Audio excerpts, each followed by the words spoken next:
Good evening, guys. I know.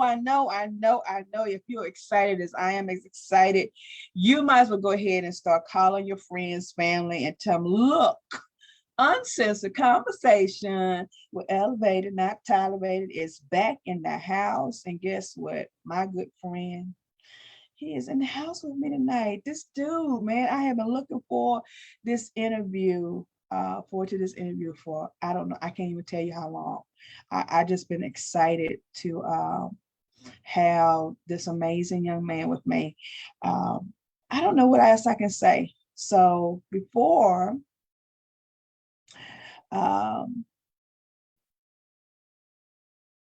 before we get started, I want everybody to know that we're going to give our disclaimer. Donnie, I got some disclaimers out there. So guys, I'm going to tell you right now, my good friend is here tonight. Donnie GotDaBeats is in the house. That dude right there, he the man. So look, let me get y'all little hints now. Anything that Donnie got to offer services that providers and out there information, you guys, I want you to tap into him. I want you to go ahead and reach out to him, send him a friend request, ask him, can you have a consultation? Can you talk about some things with, because I'm telling you, you won't be disappointed. But what I won't do, I will not let you pimp my buddy. If you pimp my buddy, you got to come for me. I'm just saying. I promise you, I won't let you run the show. He's running the show with me tonight. So guess what? Any questions you got, put them in the chat. We're going to address them. We're going to talk about it. And Donnie is, he virtually flew in from California. I like to say that, virtually flew in. He done virtually flew in with me tonight, and I'm super excited. Donnie, what is going on, man? How you doing? Vic, how you doing, man? Everything is all good over here. How's everything for you? It's been like hot. It's been too hot. Donnie, I thought I was in California. It was so hot. Damn. That's how hot it's been. But everything is lovely, man. I tell you, it is. It's been a minute since we saw each other and had time to talk. I was on your show a while back, and it was absolutely amazing. I cannot again thank you for what you have done for me since the show. I appreciate you so much, my friend. More to come. Donnie. So I know there's some people out there that are gonna be like, "Who is this dude?" First of all, look. Now, as far as his, if we married and all that. Look. We'll let y'all find that out later. But don't be sending your phone numbers in undercover, because we'll slide in the DMs. we will let y'all know all the information. Donnie's an amazing guy. Donnie, introduce yourself to the people. Just introduce yourself with your cute thigh. He's so cute, y'all. I'm Donnie B. GotDaBeats. I'm originally from Washington, D.C., PG County. Pride of, attended Fairmont Heights High School and graduated in 19. And I attended briefly Hampton University, the H.I.U. Shout out to Hampton Pirates, ahoy. I came up in their music engineering technology program and did a major in graphic design. And there was in a marching band. So needless to say, I was extremely busy even back then.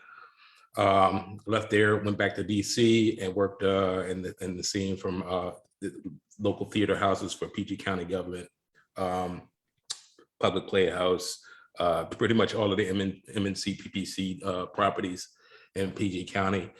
So I have an extensive background in theater, in technical stage setups, lighting, audio, sound, so forth and so on. Worked in record studios too upon leaving Hampton University. So came back home, worked at Horizon Sound Studios. It was in Capitol Heights before it got shut down. Shout out to Paul and team there. So that's pretty much it. I mean, I have an extensive background in music engineering. Like I said, I do graphic design. I'm a videographer, music producer, I'm a recording artist, screenwriter. Yeah, I don't even have time for myself these days. I'm a dad, girl and boy dad. They're my prides and joys. And no, I am not single, ladies and gentlemen. I am out of market. Uh, got snatched up quick. So shout out to the missus. Um, That's all right. and Yeah, I've been in LA. I moved to LA 2015. Been out here. I needed a change of pace. Those that know that DC is just not an entertainment town. It just isn't. Right. So the full spectrum of my gifts and talents revolve around entertainment. So I decided to either go to either New York or LA, and got a job offers at both of them. And I turned down New York to come to LA, and I've loved it ever since. Right now, I can officially say I am in the music industry. I do work for the major record label, but I'm not gonna name drop. I'm gonna just say that. And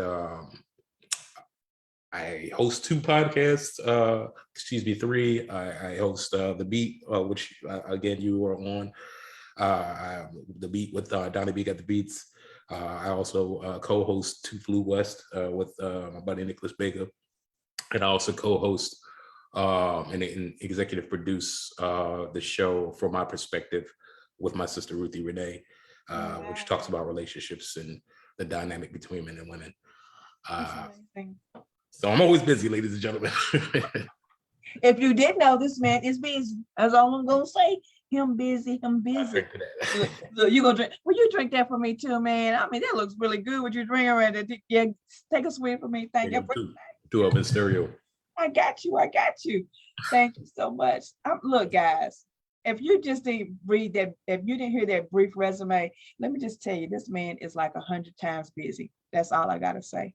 And Donnie, I thank you so much for taking out time out of your busy schedule to be on Uncensored Conversation tonight, because I'm telling you, you are one bad dude. I mean, music producing, and you still got time to love the people. And, because I think sometimes people, I think back in my day, way back in the day, I used to think, superstars, and like I said earlier before the show, you're my superstar. So I don't care what I said, you're a superstar. So, people used to think superstars were untouchable, right? And shout out to the missus, give her my love. I wish she had a part on the show. She could be on the show with us. I like to see those women behind those good men. But congratulations to you, my friend. Thank you. But it used to be that people thought you were untouchable. People thought, once you got, it's something about people that they think when you live in DC or LA, they think these are really untouchable people. Right. But that's farther from the truth. You are like one of the coolest dudes I know. I mean, we just hit it off and started talking, and there was, it was no levels. There was no, you missed a big shot. It wasn't that. You just Donnie. You just do a lot of things. You have skills and talents that you just named off that makes you marketable in so many different areas. So I want to ask you a question. Sure. What was it like leaving DC and going to California? What was that like for you, that whole change? Well, technically I did it twice. Most people don't know that. It was difficult. It's still very difficult. I mean, you talking about a person moving moving away from everything and everything you love to, go to a place with uncertainty everywhere. You know what I mean? I mean, you challenge your environment, you challenge your surroundings, you challenge yourself. You know what I mean? You question, right. Been plenty of times where I question myself, like, what am I doing? You know what I mean? When the first time I moved out, I was lucky to fall in with good friends of mine. Shout out to Jamar and Carmen. They opened up their couch for me to allow me to come over, and was out here for good 8 months. Then my son got sick, and all my kids live with their mom back in DC. So my son got sick, like in hospital, infirm, sick. Wow. So I cut my job. I was like, man, I got my guy. I got to be with my boy. Right. So we dealt with his health scare, and that took him a couple months, 4 or 5 months, and I honestly didn't think I was going to be able to make it back out of California, quite frankly. Wow. And then you know the lucky thing happened was I still kept my resume out in California, and came across an opportunity, and it's a guy, I remember him, Doug Boots, and he was a program manager for a pharmaceutical company, and saw my resume, took a flyer on me, and then so he offered me a job, and I jumped on it immediately, and Wow. that brought me back out to California, and it was at that time where I was like probably at my lowest I've ever been. I mean, I had to borrow money from friends and family just to be able to catch a flight back out. I had to move out. I lived in a hotel for about 6 months. Uh, Wow. I came out with $300 in a trunk, Wow, Daddy. and that's literally how I did it the second time. And I was better prepared though. If I don't think I would have been able to do it if I didn't come out the first time and stay with my friends, because I would have known the layout, or I would have known the territory, and just the protocol. I mean, California living is completely different from PG County living, and so I came out with a plan, and like I said, 7 years later, so I'm out here doing, I'm out by the beach at a nice house, what I'm saying, like doing my thing, you know what I mean? So that's where we are with it. Well, let me just ask you this. See, if Lisa Dove Washington is watching somewhere, and I'm sure she is, I've been threatening to move to DC Mhm. because she keeps throwing those crabs out there. You know what I'm saying? Every time I turn around, she's eating crabs and stuff, right? Mhm. So see, now you're talking California. Back in my day, 100 years ago, I always wanted to come. I wanted to move to California because that's where the superstars are. First of all, but I wanted to go to California because it doesn't snow, right? That part. It doesn't snow, and the water just, and I look, I can't swim a lick, but I love being in the water, right? But all the pictures that I used to look at, I used to see the beautiful water, the beautiful beaches there, Mhm. and it always seemed that the air was so crisp. So let me just ask, can you ask the missus, can I come for a quick visit just to see what it's like to be in Cali? Because I mean, DC's got the crab legs and all that kind of stuff, and lobsters and all that kind of stuff. What you got out there for? What's your favorite thing out there in California? I do miss the crabs, man. They don't do crabs out here like they do back home, so I do miss. But luckily, I know how to make them and prepare 'em myself. Oh, oh, okay. Look But at you. no, I mean, out here, LA is different. As far as cuisine is concerned, I mean, it's very numeric, and I mean that by like, the people. It's a lifestyle to count calories, and you watch what you eat, and so forth and so on. So by way of like food, I can't really say that my experience here at LA has been great. No shade to Angelinos everywhere. Um, but they love some damn tacos. I ain't never been a taco person. I have never been a taco person. I eat it every now and again, but they love some damn tacos, and they love some pizza out here.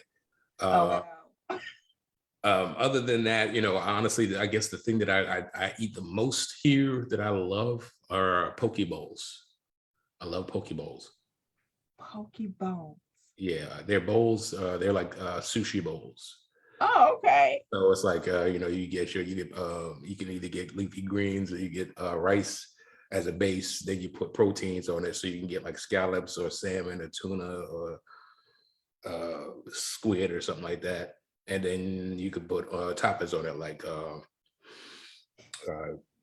fried onions and so forth and so on, or just onions or seaweed or crab meat, whatever. You know what I mean? But I love it. I eat it up. I probably eat it every day if I could. Oh wow. And I guess somebody's sitting out there going, why did you ask such a dumb question? Because people think when you go from one place that is totally different, that you don't migrate very well. It takes Mm. that You get out, you get to a new place and you can't actually what's the word Adapt. I'm looking for? Adapt. Yeah. But you know, but when you are in a place where your other skills come out, the Mhm. other things that you learn to do, it's like part of the, it's just like icing on the cake. Like, you know, for me moving, because you know, so I didn't make the big move like you did. I moved from Virginia like 45 minutes to North Carolina, right? And Mhm. so it was like I moved from 2-lane highways to 4 and 16 lane highways. So my Right. thrill was, oh my God, there's a whole lot of roads out here. You know, Right. that was my big thrill. But then being able to, you know, maneuver around and learn the places. So one of the things, and you and I have talked about this before, and you mentioned it earlier. One of the things was, you know, your children live in DC and you're out in California. I can only imagine what a big thing that is. Mhm. I can't put a word to it, you know. But one of the things I want to say to Donnie, and I've said this to him before the show started, and I said it prior to, my hats off to the amazing dad that you are, you know, because to all my brothers out there, all you guys out there that are amazing fathers, and nobody ever told you that you're amazing. The Uncensored Conversation wants to let you know that you're absolutely amazing. And Donnie's representing you guys tonight. But Donnie, I gotta say, I know that was probably one of the hardest things, was leaving your children to, you know, to go and do your career. What would you say to somebody who has children and has to make that decision? Well, I would say, you have to know who you are and who you want to be. Um, myself, because again, I can't speak for everybody else, but myself, I've always wanted more. I always vibrated higher. Um, my aspirations were always above status quo. Just because I live by the mantra, like, why not me? You know what I Right. mean? You see people on TV every day and, driving these lavish cars and living these lifestyles, but a lot of people are just lazy, too lazy or have confidence issues that stifle their ability to reach that, for that type of thing. And I mean, I've been reaching since I was a little kid. I mean, I grew up in a household where every weekend we were basically karaoke. Like Oh, my dad wow. would throw on his video camera, and I would have aunts and uncles down, cousins. We had, like, it was just big, like, house party every weekend, Friday nights, Saturday nights. I'm talking about, we used to run it like 6 hours, 6 to 8 hours per. You know what I mean? So, Wow. um, that lifestyle is always, I'm very comfortable with the camera. I'm very comfortable with being seen. Um, and so I knew that was something that I could do easily. Wow. Now, saying that to say, coming out to California, yeah, it was difficult, and it's still very difficult, and I live with it every day. It's a very difficult thing to do, and know that, I'm not only fighting not being able to see my kids, but I'm fighting the stigma that comes along with being a dad that's away from his kids. Because Exactly. people look at it topically and say, oh, here's another instance. So he ran to California, got him a girlfriend, or, he started a whole new family over there. These are things that I've heard that was told to my kids from family on that side. You know what I mean? And, Right. you know, all I can say is this. I don't think that there's any straightforward line to success. I don't know what that looks like for anybody. Right. It's always, you know, a serpentine or multiple lane scenario to success. And one thing that I wanted to do more than anything was be able to provide for my kids. That's And I would prefer to have full access to be able to full access to the resources to be able to take care of them than to be sitting in their face just because I don't want to leave them and watch them in pain or watch them hurt or watch us struggle and know I can't do anything about it. right. And I took that good, bad, ugly, and I put it on my back to come out to be able to have the means to support them because they're only getting older. and they're only going to grow into their own families. And that's not going to be free. You know what I mean? It's That's not, right. there is monetary things that are associated with growth for children, you know, times three, you know That's what I mean? That's right. And, you know, that was a major source of contention between me and the kid's mom, because her thing was time. Well, you know, you know, you need to be spending time with them. I mean, everything else could be worked out. Well, that's great. But if I'm making 40,000 a year and you making 10,000 a year, and you don't care to step out there and do anything more to help grow the pot, Right. That's right. something's gotta give. That's You know right. what I mean? And I'm not one to sit back and depend on the government or depend on people such as yourself or the Lisa de Washingtons, who everybody is working in their own right That's to right. find a way. So I don't want to be that guy that's taking y'all taxpayer money because I'm lazy. Right. You know what I mean? Right. Because to me, what does that teach my children? So I gambled on myself twice, for myself and for my kids, so that they Right. could see what it was like for a person for a man to get up, their dad to get up and be the best he could be. That's it. That's it. And that's really all it boiled down to. So yeah, it's difficult. And you know, most times you know, I live not too far from parks. I live by, you know, there's a high school across the street from where I live at. And I mean, you just see the dads out there where they were kids, and it's painful. It is. It is extremely painful. And even in the scenario, me and the kid's mom is not in a good place. We haven't been for some time. I mean, I think I haven't even talked to her this year. I probably talked to her all of last year once, like verbally. Right. And you know, but I try to talk to my kids, but she makes it difficult. Right.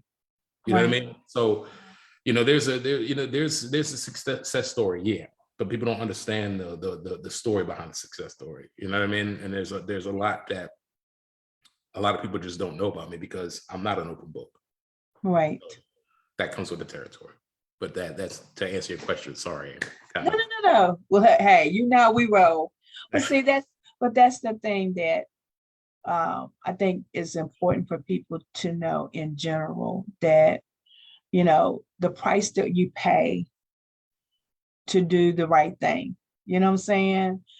You know, like you said, it's not about bashing anybody, but sometimes people just don't understand the price that you pay for doing the best thing for the best reason. You know, we as parents didn't come with this complete handbook, step 1 to 100 of how your kids are gonna see you and be able to understand and learn from you. We teach them by doing, you know, and sometimes, you know, I tell my kids this all the time, you know, I didn't know what I was doing. I mean, I had great parents. They were Right. great. They were amazing parents, but they were amazing parents raising children at that time. Right. When it was time for me to raise my kids, it was different. You know, I married, sorry, ex-husband. I married because I wanted to get out. Hey, I just want, you know, I wanted to get out. I got it, but I got out into domestic violence, you know? And so after that was over, I was left raising 3 kids. Right. And so that was not the way my parents had wanted me to go. But the handbook that I had been given for me was totally different. I had to raise my kids different. Right. And to be independent, to be smart, to be thinkers and all those kinds of things. But I had to teach them about them watching me. You know, some things I went through and they had to see it. You know, they had to see the nuts and the bolts. They had to see those times when Christmas only came after tax season, you know what I'm saying? And, you know, stuff that like, but they saw me not giving up. And I think when I hear you and other people, men like you, talk about that very thing, is that, you know, you're teaching your kids responsibilities on a different level. You're teaching them character, you're teaching them integrity on a different level. And sometimes we don't get it. You know, people don't get it. And it's like we talked about before the show, you know, a lot of times people have these misconceptions about it. But at the end of the day, your kids are looking at you and saying, my dad is teaching me what it really means to work, what it really means to be honorable and a stand-up person. Like you said, you don't want your kids, we don't want to raise our kids to be on the government forever. Because guess what? Some of us are going to retire and there's not going to be any money there for us anyway. Right. And Right. so you're sitting there, you wanting your kid, I know the services are there for people that really need them. I used to work in the field, but there's people that people that really need it. But then you got people that, like you said, they're just lazy. Let's be for real. Let's start being entrepreneurs. Let's start thinking about what we can do to better what we can do. Our kids need to see us pushing to higher heights and Right. doing things that other people may not see us do. I think about Obama, and that's probably cliche from some people, but he didn't give up what he wanted to do. He kept moving. He kept doing what he wanted to do when he made president. Well, I'm looking at you, and again, you're my superstar, you're my friend, and I see you out there doing a daggone thing. You're making a way for other people to see that they don't have to stop being who they are and what they are, but to be empowered about what they want to be. Because when people look at you, that, like you said, you're not an open book, which is a great thing, because now people have to look at you and they got to learn you from a different angle. And that's a good angle, because what I see is this amazing young man out there doing a daggone thing. This amazing man who's an amazing father doing a daggone thing. He's teaching his kids integrity. He's teaching his kids hard work. And sometimes that comes with having to go thousands of miles away from home to get that done. But at the end of the day, those thousands of miles away from home empowers them to go to a deeper level, a higher level. And I'm gonna get churchy on it, but the Bible always talks about us. How me and Daddy laugh about this, but the Bible talks about the greater works that we will do. We do things so our kids will learn how to do greater than us. Exactly. That's what we're supposed to be teaching them. Don't lay down and be like we did. Even if I am a billionaire, be a trillionaire. Keep moving. But if they don't see it, they don't feel it, they don't hear it coming from their dad and their mom, if they don't hear it, then what are they going to do? They're gonna keep on doing the same old thing that they always do. What's interesting, and I'm glad that you said that. My MO is to teach my kids to be disruptors. I absolutely want them to be. I want them to their job, their sole purpose is to disrupt. Love it.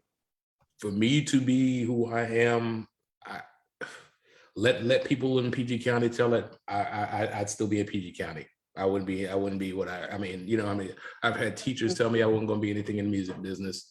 I've had friends, air quotes, tell me I was never going to be anything. I've had exes, look at me like, who you think you is, Dr. King or something? Stuff like that. Right. And it's like, but I say to them now, just like I said it then, like, why not me? That's right. Somebody was wrong about Dr. King. Somebody said Dr. King is worthless. You know what I'm saying? Oh, he didn't know what he's talking about. That's it. That's it. You know what I'm saying? But my thing is this: you never know who is anointed. You don't know what that person's call to action is. If the Messiah is amongst us, and you issuing doubt, you judging. I'm just saying. You know what I mean? So then that's not an inference or reference for me to say I'm some sort of Messiah or not like this. At the end of the day, I'm just me, man. But I try to be the best that I can be for those that pay attention to it. That's you right. know what I mean? Because I want I want people to understand that all things are possible, man. All things are possible. Like I said, being a Black dude from PG County, man,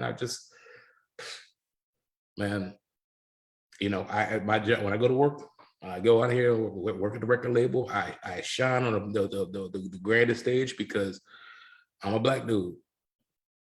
You know what I mean? Like, that's it. I still get in the elevator and people still clutch the purses.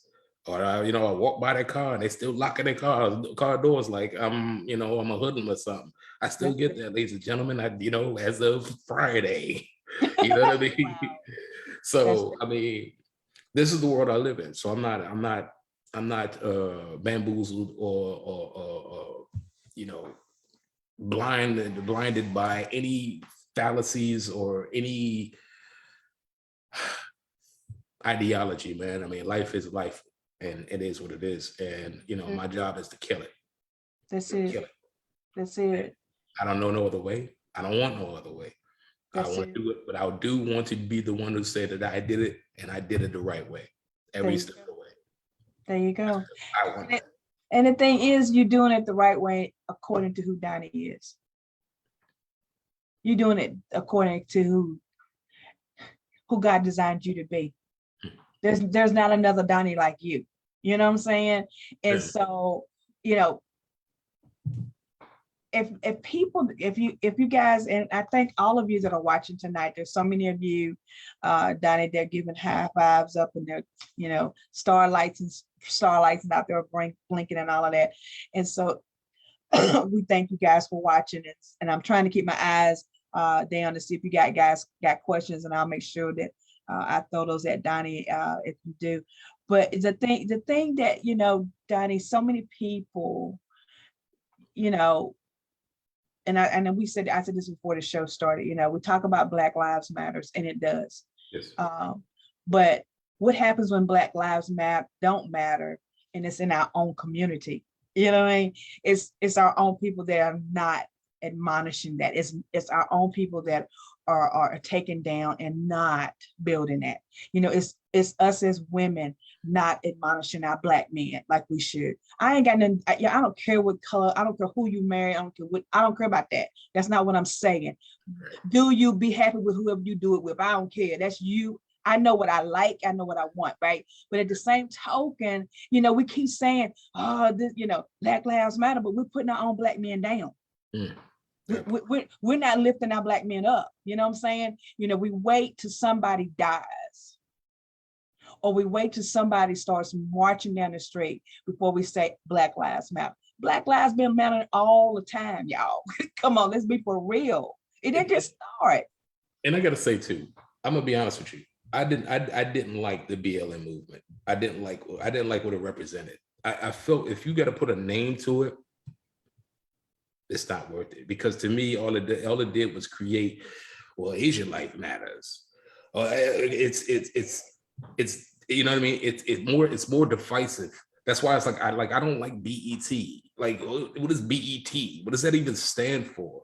You know what I mean? Like, I get, okay, I can go with Oprah Winfrey Network. I even Tyler Perry daggone network, the Puffy Head is, but it was like, we gonna say this is Black's own television. Like, it's divisive, and it feeds back into the same machine that we fight. And I just, my biggest thing with all that to be said and to be realistic about it is that at the end of the day, especially with the BLM stuff, it was like, so what are we fighting for? That's it. What do we, be, we want to riot. That's it. And they did all of that. What do we get out of it? Thank you. Thank you. To me, it's like, method with, there is a method to the madness, right? And I mean, I get that. And I get the, I'm with us, ladies and gentlemen, you know what I'm saying? I feel the same thing as y'all feel.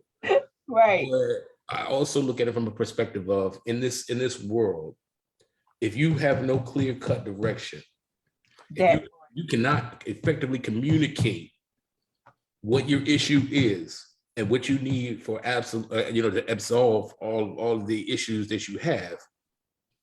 That's right. Are like monkeys freaking a football. Okay. That's it. And so that's the whole thing with stuff like that. So they was like, oh, it's Black Lives Matter. I was like, this crap. Okay, you know what I mean? Like, I was like, yeah. You're not gonna go out there and march? Why? I gotta go to work tomorrow. Like, I got bills to pay. And that's not saying that I have compassion. I do. I really do. But I'm not compassionate to ignorance. I have a very big problem with ignorance. And in this society, and I swear I preach this to my middle child all day, every day. And she's brilliant, much like her dad, but she's not used to researching. And I'm like, we in an environment in today's age where information itself is at your fingertips. That's right. Itself Education itself is useless. It's how you use it that gives it its value, That's right? right. And so, with that being said, it's like I don't understand how one could be ignorant in today's society about any one thing when all you got to do is Google it, YouTube it, whatever, to get caught up to speed. That's it. That's all it takes. It One push really of the button. does. But it's more common to be, to go with the Twitter thumbers and black Twitter and all the people that just choose to be ignorant, choose to be arrogant, choose to be belligerent just because anarchy. Right. Exactly. I mean, and that's the thing, it was, I'm not gonna call her name. At the peak of when all of that started happening, I had just met this lady, right?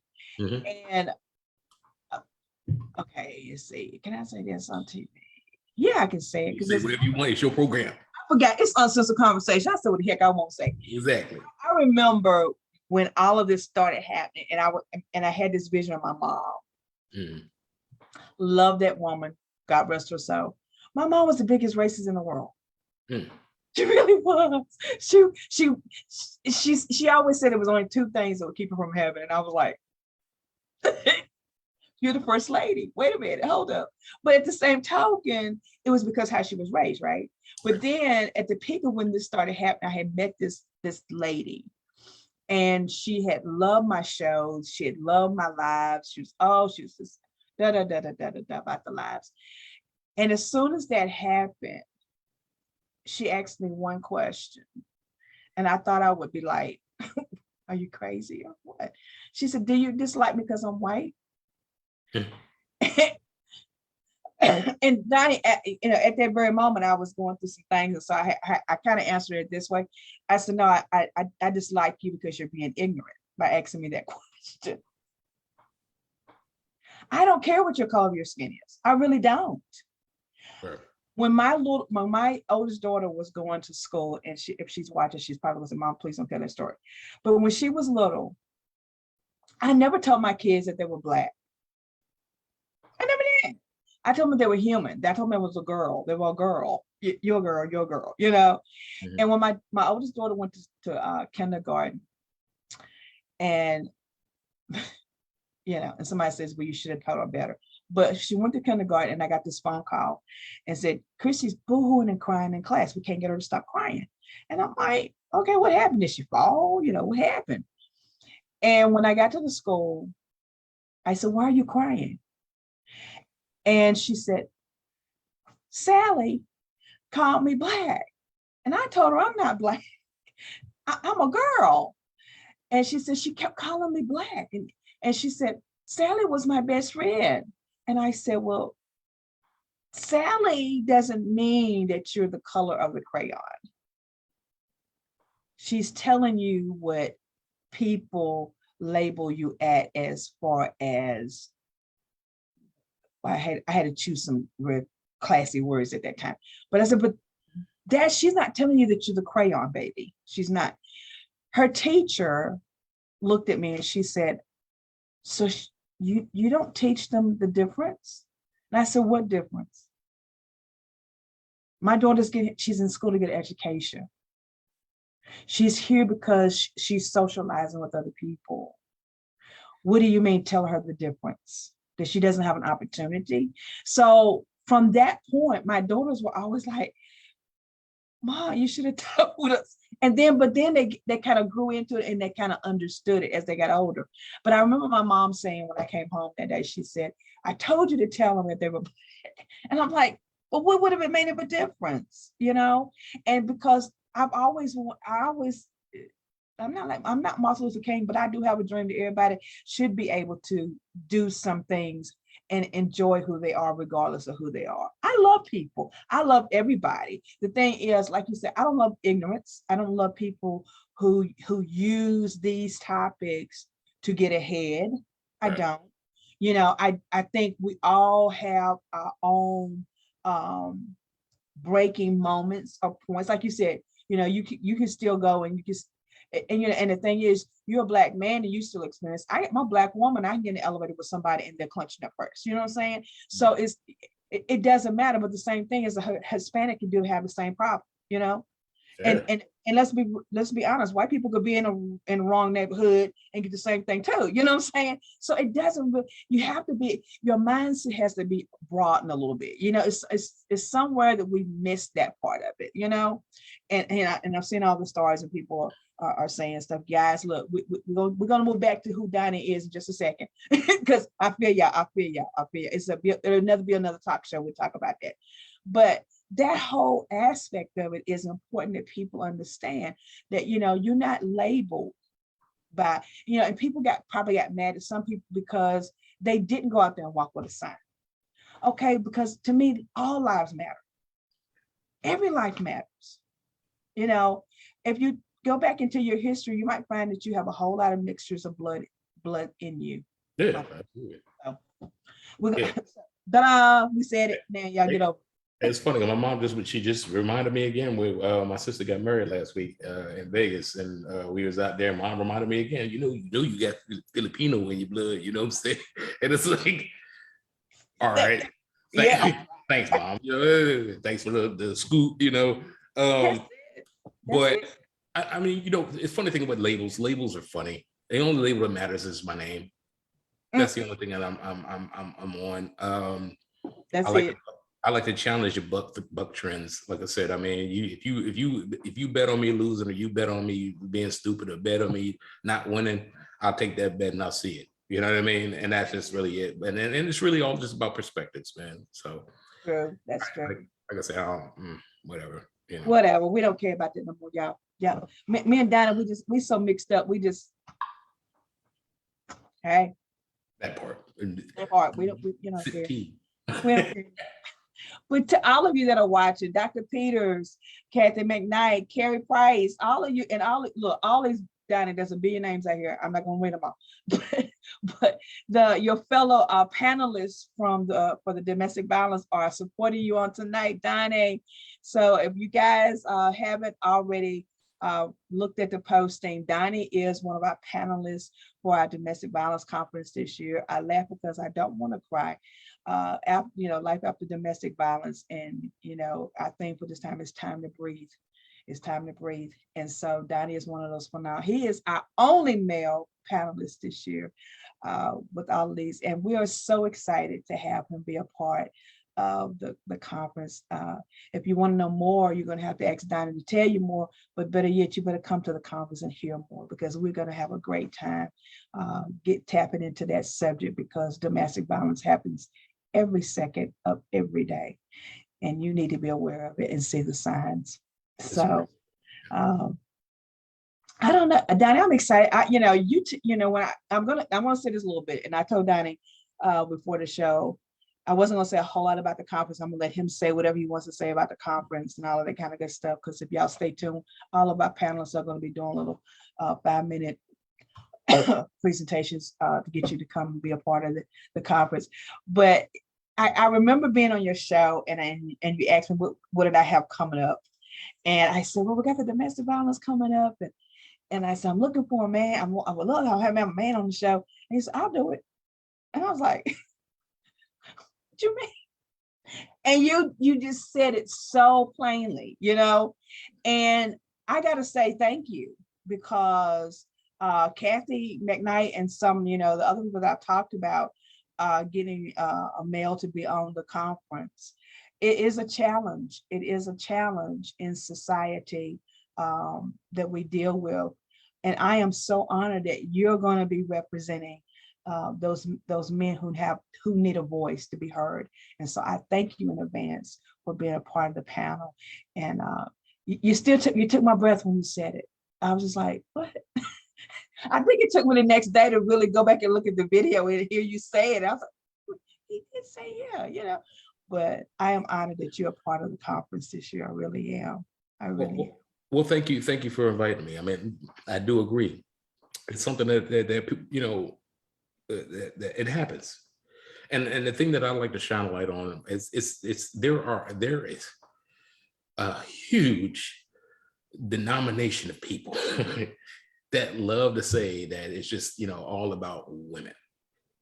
You got And that right. love to say that, because women go through this and they've been going through this forever, the whole night. And again, I'm saying this and I'm not mocking women because I was raised by a woman, you know what I'm saying? And, my mom and dad separated. I lived with my mom and, got to experience the full ride of single Black mom in her splendor. So I am very, very gender sensitive as well as race sensitive with things. But I do have issue, and I take issue with the fact that it's so one-sided that when you know what I mean, that people will have an understanding of domestic violence and immediately it's always about the disproportion of women and men, because men are always painted to be burly, oh, he's stronger than me, and all this extra stuff. But then you get people like this Amber Heard lady who is like clearly, Clearly. She doesn't have all her things there. Like her elevator don't go all the way up there. I'm just saying. So, it is unfortunate because these are the days that we're in. But I definitely took the opportunity when you had that availability because I'm like, yeah, I'm not scared to speak my truth. That's my truth. I don't care if you don't like it or not. That's my truth. That's right. But I hope to empower other people to open their mouths. That's it. This thing is, progress cannot be made if progress is being pushed from the sideline. It doesn't work that way. You got to get out here and fight. And you marching up and down out the street and everything with the signs, that's great and all. But if you're not putting in the work, so true. The work is what's necessary, and words last more so than you marching up and down the street, because you're a number if you march up and down the street. That's right. Everybody stood up and used their individual platform to speak out about X and X and O. You can quantify it. You can analyze it. You can put it. It would be more than just a number. It'd be a story associated and attached and bound to a number. That's it. You can understand a greater, the greater truth to what it is that ails you. And I mean, like I said, this is just an opportunity. And I've dealt with domestic violence. I mean, shoot, years, not by just one, not by a couple. I mean, hell, even when I was in grade school, I got jumped by a bunch of girls. You know what I mean? And they jumped me because they were picking with me, and I was like, my mom said I can't fight, I can't hit girls. So what did they do? Oh yeah, really? 6 to 8 of them jumped me out of my backyard. I've dealt with it my whole life. You know what I mean? But does that emasculate me because that happened? That's right. Am I allowed to speak on that? Am I supposed to keep my mouth shut? Not am I supposed to just eat it? Or they say, well, guys, the little boys fall and they, skin the knee up. Oh man up. You ain't bleeding, man up. Again, you want to talk about one, you got to talk about everything. Let's talk about the entire structure of what it is to be a man and a woman in society today, let alone a Black man or a Black woman or a woman of color or a man of color or whatever, because everything is so technical now. That's true. That's so true. But that's it. And so, I mean, I like I said, that's why I jumped at the opportunity, because I mean, while I'm still finding what my voice is, this is an opportunity for me to use said voice with the platform that I have in order to speak out further, and hopefully just lead other springboards, and that's that. But I definitely appreciate the road that you're championing. I really do, because it definitely more attention needed to be made and called to domestic violence. It's a real thing. It really is. Yes, it is. Every second of a day, someone is being abused. Someone is being molested. Someone is being tortured mentally, physically, emotionally, and financially every second of the day. And gaslit, which is the number one ailment for or springboard on domestic violence, gaslighting. And it is. And people don't realize that they're, I think, you know, the array of people that's going to be on this conference, Dr. Clara Peters will be our keynote speaker. The array of people that is on this panel, and the people that have already listened before. One of the things that I hope, and I shared this with you before, is that I hope people understand that there's a lot of little pieces to the puzzle that people are not aware of. You know, there's a lot of things you may look at someone and not see the signs, but the sign is there. You just may not be aware of it, or you may not understand why somebody stayed in it as long as they stayed in it, but there's a reason. And these are some of the things that we're going to be talking about on July the 23rd with Donnie and the other panelists, because we want our voices to be your voices until you are able to speak your voice. And that's the reason why we're doing it. You know, I just have this strong desire. I mean, I went through it, I survived it. Was it something that I had intended? No, of course not, but it happened. And when you talk about the young ladies back in your day, bullying is one of those key things that leads into the domestic violence if you're not careful. And I was thinking, I'm a part of two classes, class of 81 and class of 82, Bulldogs. But I remember back in the early 70s, 79, I was bullied so much that it was crazy. It first started out I used to be the tallest girl in my class, and then now I'm the shortest person in the room. Go figure. But it started off with that bullying. Then it started being, oh, you're the preacher's kid bullying. Then it's got to be, this. Oh, you can't read, but you can. So bullying started, but I never recognized it until later on in my life. Right. But then as life would have it, it led, my thinking was, I maybe, because see, sometimes, and we're not going to talk too much about that because I want to get back to talking about Donnie, but sometimes people, they think you get it, your mindset may be that you deserve it because you don't understand it. And that's one of the things that we're going to talk about at the conference, is that you don't deserve to be treated a certain way. Yeah. We're going to talk about that more at the conference. So come and be a part, join this private conference with us. And here my friend Donnie GotDaBeats. I got a lot to say that on the topic, believe it. I'm gonna tune in, I'm gonna dig in. I'm tell you, we're gonna have it. We're gonna have some deepness. I tell you, with last year was something I was not expecting, Donnie. It caused, I will say this, and I'm gonna ask you, I got some more questions for you, but last year it was it made me go back into some closets, literally, mentally and physically, that I didn't even remember telling people before. But that conference brought it out to the point where I understood why I don't like to do certain things. Right. And so I think people need to understand, you got to understand your mentality and your mindset of the reason why some things in your life doesn't make sense because of some things that you went through. And so we got a whole lot of things that we're going to be talking about in that conference, and we want y'all to be a part of it. Look for the flyer, it's out there.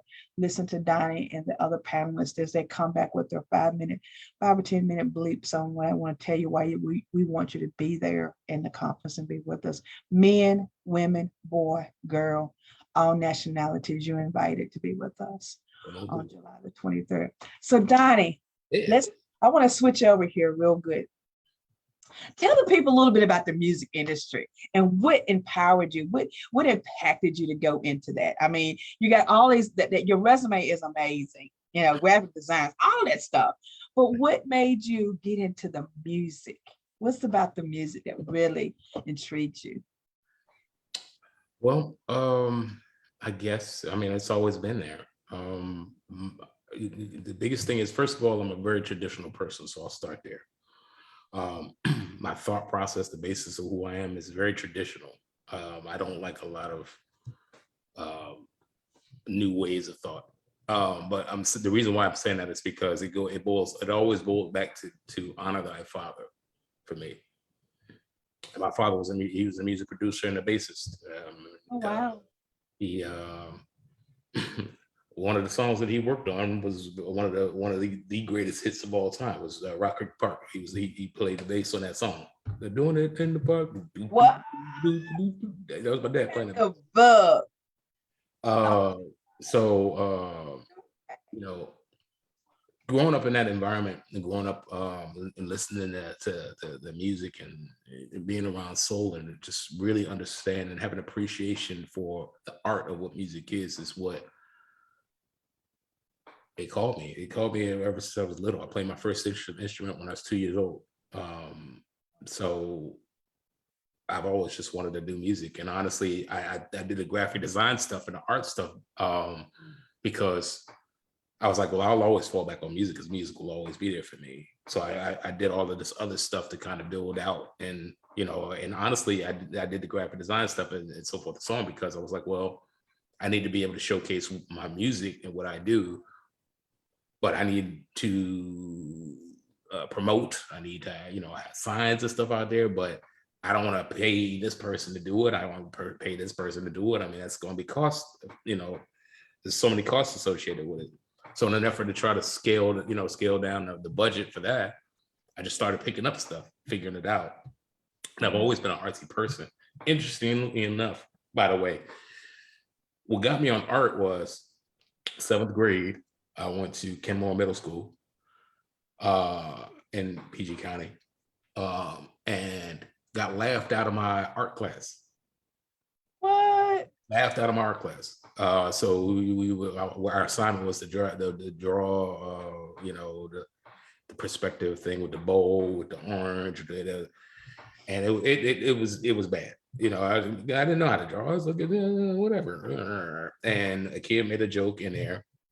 The whole class started laughing. The teacher laughed at the joke, and I just felt like, wow. And just so happened that I was best friends with a guy that was considered the best artist, freehand artist in the school. And I just studied him. I just studied everything about him for over the course of that summer. And when I came back that following summer, when I came back that following fall, just drawing everybody under the gym. Wow. Drawing everybody under the gym. Just whatever. I was the principles because I was like, I need to do this because I refuse to go back to school and get laughed out of class again. Whole summer I there. Picked up weight and everything. Like I was sitting there eating, just playing Nintendo and drawing. You know what I mean? And it was a hard summer. That was one of the first hard summers that I've had. And you know, I just built on it. And everything that I've done, every skill that I've learned, I've just learned to build on it, fortify it, and make it relate to the other skills that I have. So I can fluidly move between all of them. I don't know why. I just felt like I needed to. So you know, so that's that. But as far as music is concerned, it started with my dad. And actually, a little known secret, my mom used to sing too. That's how my mom and my dad met. So you know, I come from a musical family. It's always been there, and you know, music is the thing that saved me. It really did. The music itself took me out of PG County, Maryland. Wow. And just to further perpetuate the story, my middle child, 15 years old, she's a music producer. She's a graphic designer, just like me. She's a singer, dope singer. I'm not saying that because she's my child. I'm saying that she's a dope singer. A great music producer in her own right. So I'm blessed to see that. My son he's every bit as tech savvy as I am, and he's 9. Oh, wow. So, you know what I mean? Chip off the old block. You know what I mean? Like that's the blessing. That's the blessing in everything, because when you think people ain't paying attention to you and people ain't watching you, people are watching you and they're picking up, you know. And I did that. I did the same with my dad. And I just hoped that with my time away, that everything. And that was the other reason why I worked so hard to put things to canvas in the real world, so that my kids could see whenever I visit back to DC. It's like, hey, look what I did. And it's on, you can YouTube it, you can Google it. It was on TV. I was on Wheel of Fortune, and my kids were sitting around the day it aired, and they got to see the dad kick ass on Wheel of Fortune. You know what I mean? Fortune. Oh my God. Yeah, 2 years ago, Christmas Day. Wow. So it's those types of things. Just like I've always just wanted to put pen to pad, foot rubber to meet the road, foot to pavement. And at the end of the day, you don't know me, you don't gotta know me. Google me though. And that's it. I think y'all need to catch that. You don't know me, you need to Google me. Google me though. Google me. I'm gonna have to make that another logo for her. You don't know me, just Google me. I like that. I don't know that. See, I'm sitting here like one of my friends just texted me and said, "Why are you just grinning at him?" I said, "This man is just amazing. The more conversation I have with him, the more I still call you my brother. You're like my little brother now. You know what I'm saying? I'm so honored. I'm so proud of you and the things that you're the man. You're the hero. You are the hero. And to all of my brothers and sisters out there, Black, white, green, Puerto Rican, I don't care what you are. This is what life is really about, is what Donnie's talking about. And when we talk about legacy, you're talking about, you're not just, legacy. People have this concept in their mind how that looks like, right? But you building that legacy. Your kids are learning from you in their young ages, and they're learning it because you didn't stop, you didn't quit. Yeah. You keep producing, you keep magnifying on whatever you're doing, the magnitude of what you're doing, and that's what they're seeing. Again, it's building that integrity, it's building that character that you were given to them on a different level. You could have bought them all of the little gizmos in the world that they could have, but to have true legacy that stems from your dad and your mom on down through you, your kids are getting it. When they go into a classroom now, they can say, "My daddy is Donnie GotDaBeats. Google him. You don't know him, Google him." Your kids can say that and say it proudly. Some kids, they don't have that opportunity. And so you just say, I told you I'm gonna cry today. You ain't gonna make me cry today. I'm just gonna tell you. Cry. You gonna know where it's going. We'll get you there. Yeah, but and I'm not, you're not one of those people, people say, "I don't get the big head." You're not one of those people who gonna get the big head. You are a man who is doing what you want to do. Exactly. And you're doing it well. And you're teaching other people to do it well based on who they are. And that's what we need. This is the positivity that we need in society, to look at you going from here to there, but still not giving up. Still doing what you like. I appreciate that. And that's been the singular. I think that's been the biggest thing, the biggest adversary for me in my growth. It's just for people to just look at it just that plainly, like how you see it. I've got the arrogant bug. I've got the narcissistic bug. Everybody, it has all of the reasons why I shouldn't be doing what I'm doing. But the key thing is I'm doing it. You're mad at me because I'm doing it and you don't know how to. That's not my fault. That's your fault. That's it. And my thing is, I've never been one to mince words. I don't mince words. I'm an adult. You're an adult. So I'm gonna call you at your bluff like an adult. You're not gonna talk to me crazy like I'm gonna just eat it. Like, no. At the end of the day, my mama paid for my education. I worked hard for my education. I'm not gonna let you act like I ain't have an education. There you go. So, it's that's where it is with me. So I believe that everybody has a right to their opinion. I respect it, and I keep it moving. What I say is my opinion. I will be respected. We keep it moving. You don't gotta like me. Just Google him. I'm still blessed and highly favored. You know what I mean? Just like you said, just Google it. You know what I mean? I'm not about to argue with you in public.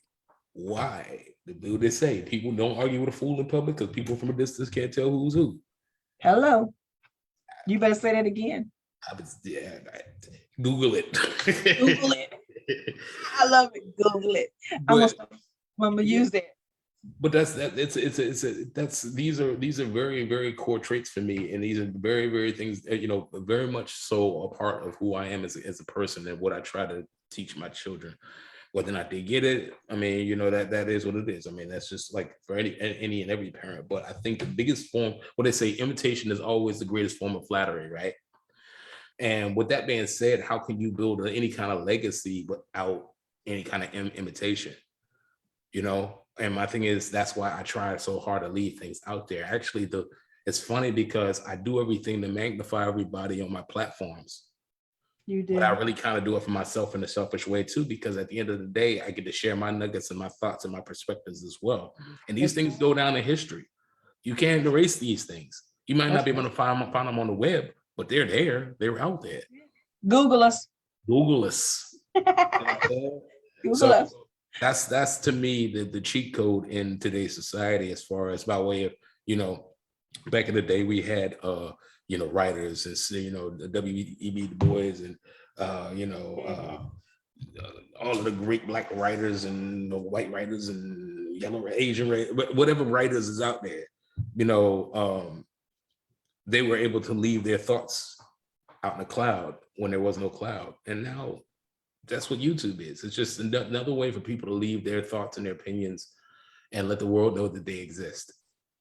And that's really all it is. I'm leaving. I'm saying, these are my time capsules. Every episode I do is a time capsule. You're going to look back over time, 20 years from now, 30 years from now, it'd be like, wow. And that's my whole thing. I honestly just want to leave these nuggets so that in the day of my demise and the time that people celebrating, they can go back over things I've said and they get to know exactly who I was, not what somebody told me I am. That's right. That's right. So that's Donnie. If y'all didn't know who Donnie was, y'all better go ahead and Google him. Google it. Google that dude right there, because hashtag Google me. This young man has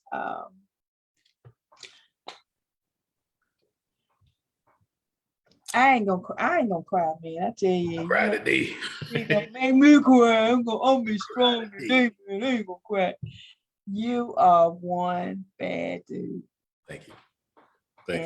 I am just so honored that our paths have crossed and that I can share you with people on my side of the river. And vice versa. Know who you are and what you do to impact the universe. Because, man, you're doing it through your music, through your productions, podcasting, through you being you. You are impacting the multitude. And I don't care. I say this all the time. You ain't got to be in the pulpit to get my attention. Come through with that when you were talking about putting something on a shirt. I let you do that. I let you do it and I'll sell it. How about that? We work together now. I mean, really, you ain't got to be in a pulpit to get my attention. I mean, your life is a legacy. Your life is what's teaching people. And I know your kids are super proud of you. I know your better half is super proud of you. Everybody that knows. Look, let me just say this. If you know him and you're not proud of him, I don't know what the heck is your problem. Okay, I'm just saying. Go on somewhere. Yeah, but go on somewhere. If you're not proud of this dude right here, then you really need me as your coach, because I'm gonna take you through it. Because Jesus. You need some Jesus. They need some more Googling. I don't know. They need to hunk and hear Joseph and Mary in the manger. We need to pull it out. Donnie, my friend, I tell you, it has been absolute pleasure to Likewise. have you with us on tonight. Guess what? You're coming back again. Oh, okay. I love it. Anytime. Coming back again. I'm learning to do. Because see, you've been at this stuff longer than me, but I'm learning that what people. I've had people to watch the show and they say, well, I need to hear that guy again. What did he talk about? Well, if you missed it, I'm gonna give you part 2 of Donnie Got the Beats. He's gonna come back. He's gonna come back in 2 times. Donnie, I don't know. Maybe I can just could you just co-host for Uncensored? Yeah. I need to take a vacation, That's fine. Okay. See how this is what I'm talking about. This is what I'm talking about, collaboration right here. This dude right here. I'm 100%. I do it 100%. Would you really? You don't see me. We're gonna talk. Cause I need to take a vacation. I need to take a vacation. There's a little one. I mean, I was sick for almost 8 months, but hey, I'm telling you, but I'm learning my moments, my mentality. Well, see, did I know you?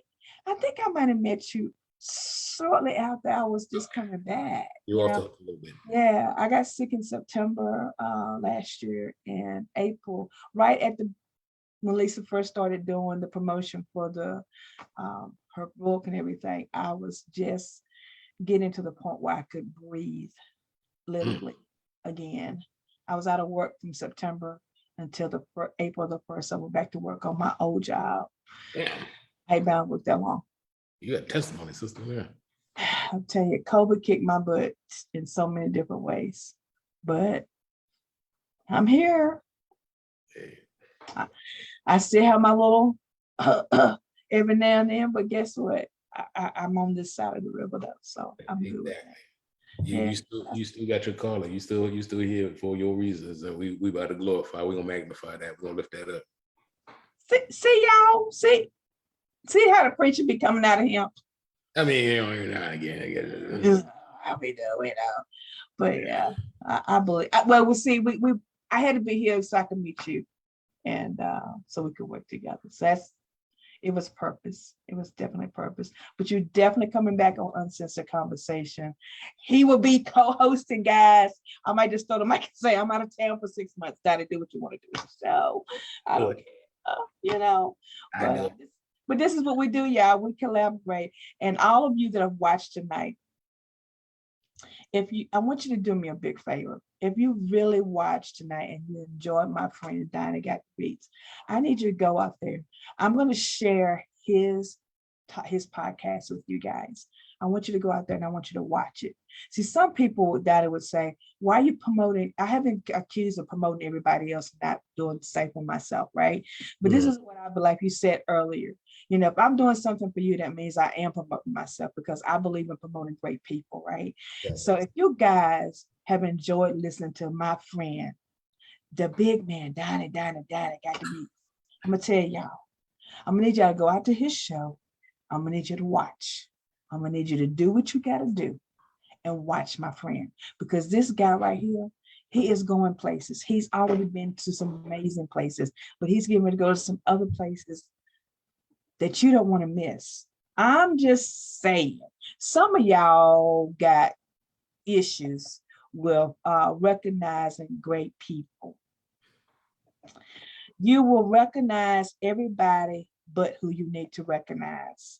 And I'm here to tell you that if you can't go out there and recognize this guy right here, then something is really wrong with you. I'm just saying, call me prejudiced. I guess I am. I like him. He's great. I want my grandsons to go up and be a Donnie Got the Beats.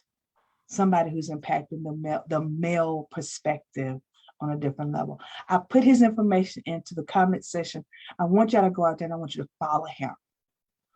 Reach out to him. Some of you, I'm going to connect you with Donnie because I want Donnie to know your story as well. But some of you need to get out there and just listen to this man. Give it to the people. Donnie, you are the bad. You are the bad man. Who is it? You a bad mama jama. They don't know nothing about that. You the man. Man, Superfly ain't got nothing on you, man. Y'all know about that. Yeah, Richard Roundtree don't want to see me. It's a Richard Roundtree, but not the other one. Y'all heard that there. Y'all heard. Nah, but I thank you so much. Well, it has been my pleasure. Donnie, I want you to take us out before I close out. Sure. And give the people something that you would want to inspire. If they haven't listened for the last hour and got inspired, they're crazy, first of all. But just in case, give them something to remember at the end of the show that you want them to impact them with. Thank you. Well, first of all, thank you for having me on the show. We're going to start there. And I do take this very seriously because we all have platforms to some extent, some degree. A lot of people don't want to share their platform with somebody else. And the fact that you took the time to hoist me up forever, Daddy, I appreciate you. Always. Second, I'm Donnie B, GotDaBeats. You can find me you can Google me, you can find it, https tell.ie/Donnie B GotDaBeats, or you can find me on Instagram, Facebook, Donnie B GotDaBeats, DABEATS. Just Google me, you'll find me. Any of my previous music prior to Donnie B GotDaBeats is Donnie B LaFleur. You can find that out there. Got work as far back as 2011 with Donnie B LaFleur. Anyway, what I want to say to the people is, look, at the end of the day, if I had one thing that I wanted to say that I would leave people with, and I would leave this earth with them, is that, look,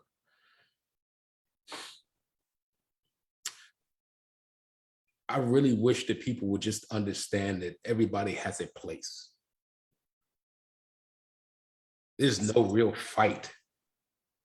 There's no real fight for occupancy. Like, there's space for everybody to prosper.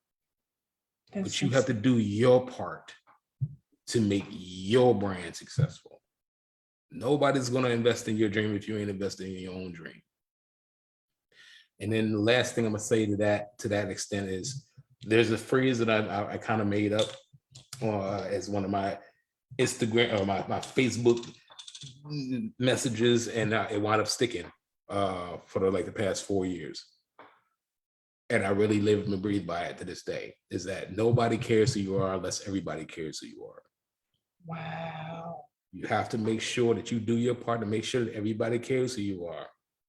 If you're not working, we don't know. We don't care. But literally, thank you. Literally, nobody cares who you are unless everybody cares who you are. So take that. If you want to be, then be. Nobody's going to give it to you. That's it. That right there. Y'all, are y'all getting these nuggets? Oh my God. That's some good stuff. That's some good stuff right there. That's some good stuff. Y'all, if y'all didn't catch it, I'm gonna need y'all to go back and check it out again. And when in doubt, just Google my friend, Donnie GotDaBeats. Donnie, it's been a pleasure, my friend. Likewise. Thank you. Thank you for spending time with me on tonight. And thank you for spending a portion of your life with the whole world. Because the best is yet to come, my friend. The best is yet to come. So, because this will all be for naught. You got that right. You got that right. But no, thank you so much. Well, I'm gonna say it again. Donnie is coming back. Y'all better get ready.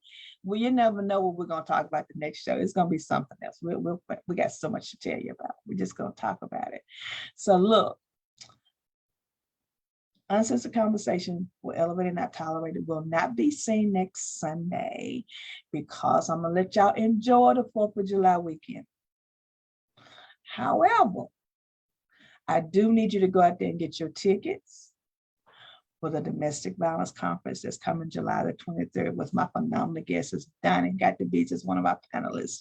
I need you to go out there and get your tickets. Before you buy those what do you call it, those I don't know, firecrackers and all that stuff. Mhm. Before you buy those firecrackers, spend $25 on getting yourself registered for the conference. Some of those proceeds are going to two phenomenal programs.